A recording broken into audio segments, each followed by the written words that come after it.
We all have something in our homes that we know it needs to be fixed, but do we do anything about it? Probably not. Today, we're going to talk about overthinking.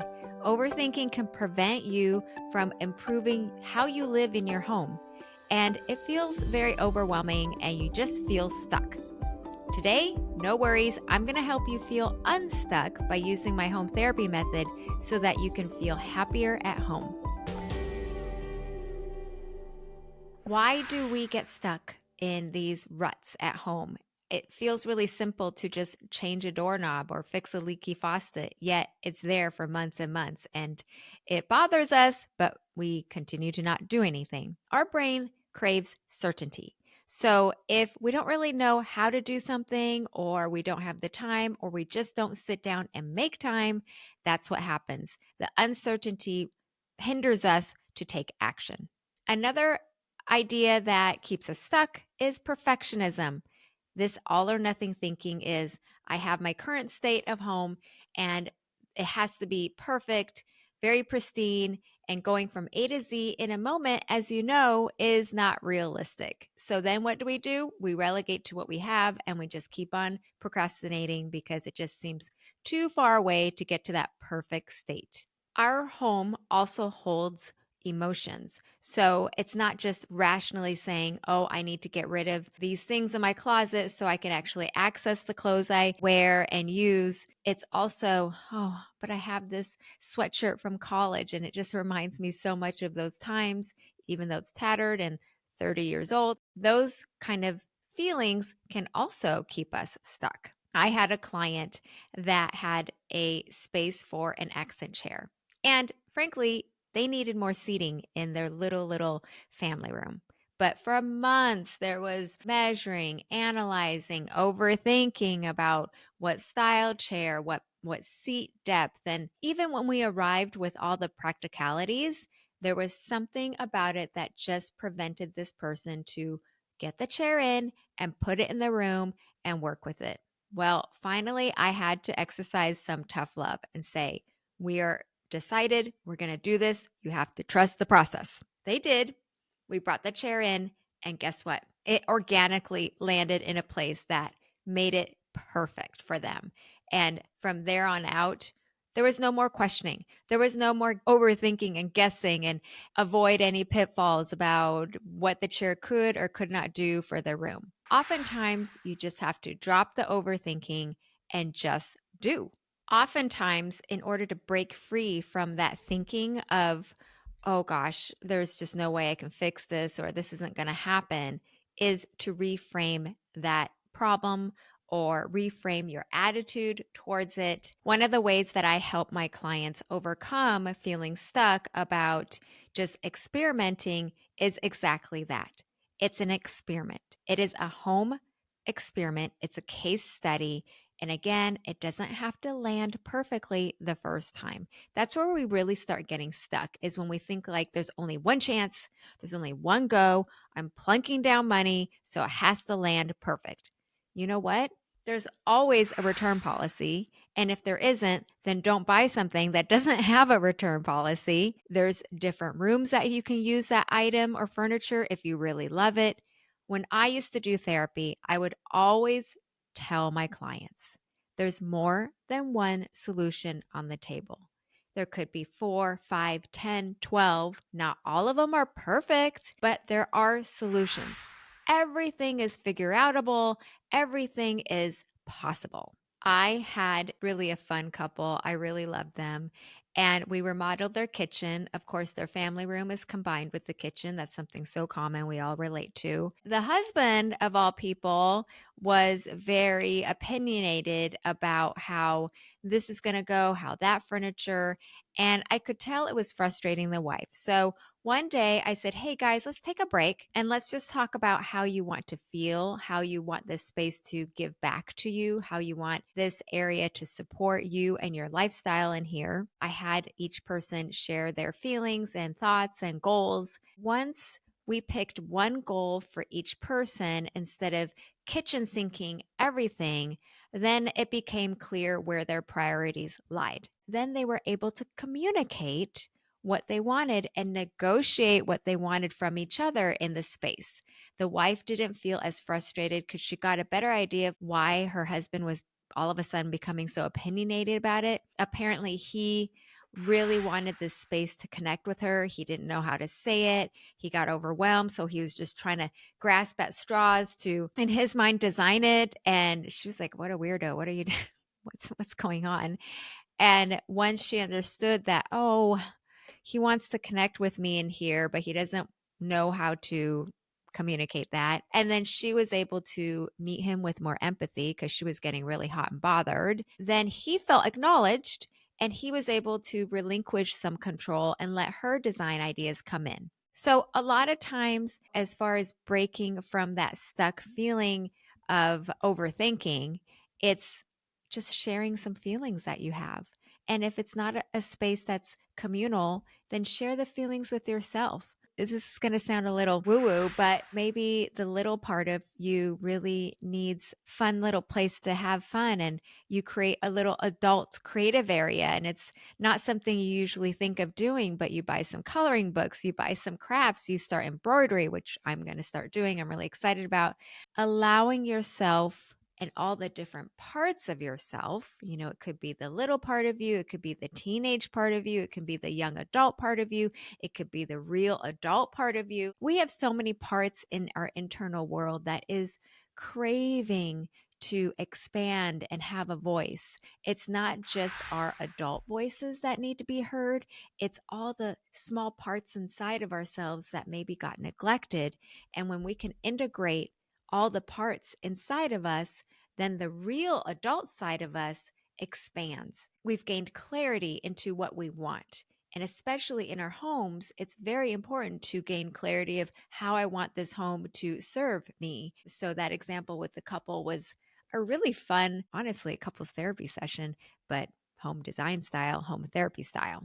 Anytime we face a problem, there is a chance of us spiraling. Intrusive thoughts, panic ensues, anxiety, then we feel depressed because we can't find the solution. When you are spiraling about deciding on a paint color, you don't know which backsplash or what furniture size to use or buy for a very tiny space, or you have a large space and you're like, how am I going to fill up this space? I have no idea. When you're spiraling, first pause and go, okay, I'm spiraling about this bathroom design. I'm spiraling about this whole closet of 30 years of stuff, and I can't. Take a moment, reset yourself. And here's the kicker. Instead of walking away, you can reset yourself, but come back. Give yourself 10 minutes, 15 minutes, half an hour, but you have to tell yourself, I'm coming back. Because when you don't come back, what happens? You stay stuck. Commit yourself to coming back to that place that's making you spiral, and then just think of one action. Okay, I'm just going to look at one paint chip. I'm just going to look at one paint chip. That's it.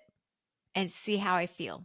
I'm not going to look at the rest. Or, okay, I'm going to call the handyman. I have tried to fix this on my own. I have no idea what I'm doing. I have to relinquish control and get some expert help. 2, all right, there's not enough light in this space. Maybe I need a sun tunnel. I know that's kind of extreme. I never thought about it. I need to explore that idea. 2, I need to communicate better with my kids about putting the dishes in the dishwasher. So there's so many things that make us spiral that we just need a little time, a little break.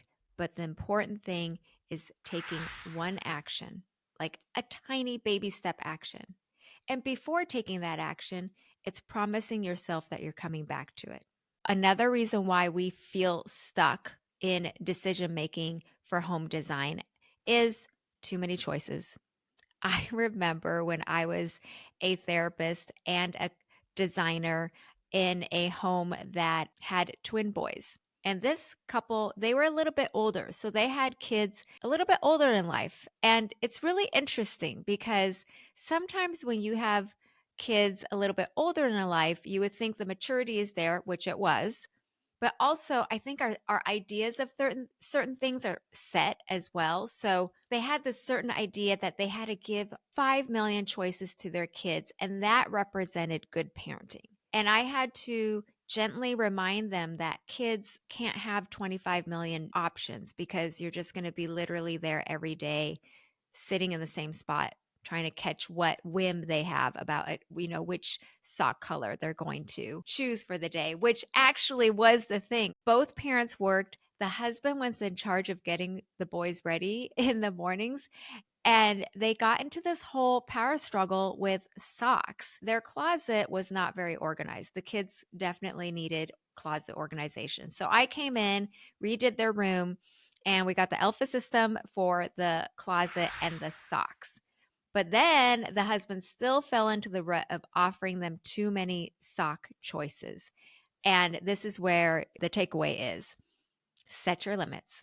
And I told him, just give him two choices, this one or this one for today. It took a little time, but once he realized, oh, they don't need 25 million colors of socks to choose today, just give them two and then we move on. The organization of the closet, of course, was the main game changer, but his attitude towards interacting with his kids with the closet, organized or not, was a huge deal as well. Set limits into what you're choosing for the day. If it's backsplash, if it's bedding, if it's furniture styles, colors, of course, give yourself 3 colors. Give yourself 5 choices of what kind of kitchen stools you want. But don't feel like you have to go down the rabbit hole of a million choices, because you'll never get there. Setting a limit is a quick tip. Going back to what I was saying about making your home an experiment, a case study. Do the 10-minute experiment that I do with my clients. And that's basically set the timer, 10 minutes, experiment, don't overthink, and then at the 10 minutes, see where you're at. If it's a bundled mess, it's a bundled mess. But if you hit upon a couple things that you're like, okay, this is cool, I can work with it, then great. Riff on it the next 10 minutes. It's a wonderful way to see things as not all or nothing, not black and white, but an experiment that doesn't mean you have to succeed on the first land. Here's another quick one if you're organizing, is the 5-minute challenge. So pick 5 things in 5 minutes that you know that you need to declutter. 5 things, 5 minutes that you know you need to remove, no overthinking. Of course, after the 5 minutes over, you can reassess. You can use my holding box method where you put it in for 48 hours, come back to it and give an intentional choice for each item, whether it's intentional person, organization, or if you tend to keep it, have an intention of how you're going to use it. Don't let it just fester in your closet again or storage. Your home isn't static. It is a ever evolving, organic, living environment, because we are organic living beings. Really see your home as a work in progress, because you are a work in progress. Don't put all those expectations of your home in a very structured, rigid manner that can't change. Or once I get there, it has to be perfect. It's an experiment. You are experimenting yourself with your family of how you want to get to that sweet spot of happiness. If you've been overthinking and feeling stuck at home over some home design decisions, I encourage you to take just one small action, one tiny action. It could be organizing your junk drawer and taking just the extra pens out of the drawer, finding a way to deal with that. That's okay. That's how we start. Doesn't have to be perfect. Just start. I really hope you found this episode helpful. I had fun sharing with you about overthinking, because honestly, I'm a total overthinker. I'm a reformed overthinker, and I have to do these methods on myself as well at home. Please subscribe. Please talk to me. I am such a connector. I love communicating with you. So DM me on Instagram, write to me on my blog, make comments here. I would just love to hear from you. And so I hope you're going to have a great day thinking about these ideas, and I'll see you in the next episode.